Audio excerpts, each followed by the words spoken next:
Welcome to McPlum, simple solutions served daily. You start by confirming the phone model and making sure the SIM or SD has space.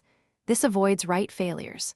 Next, open Contacts and use the Import/Export menu to copy entries to the SIM or SD card.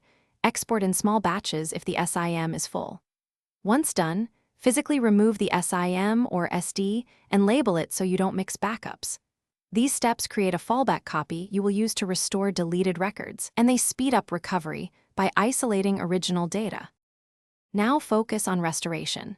First, verify whether your contacts were synced to Google or GeoCloud. Sign into the same account to trigger a sync.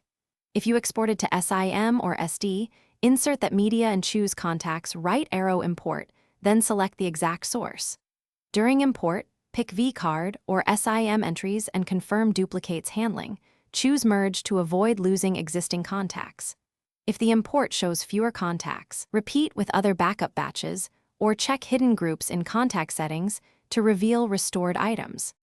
Finish by validating every restored contact.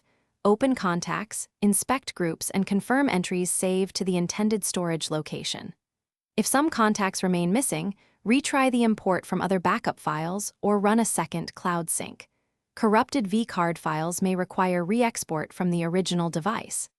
As a key troubleshooting tip, reboot the GeoPhone, reinsert the SIM or SD, then repeat the restore. This clears temporary glitches and often resolves stubborn sync or import failures, so your contacts reappear correctly. Thanks for watching. Stay juicy and subscribe.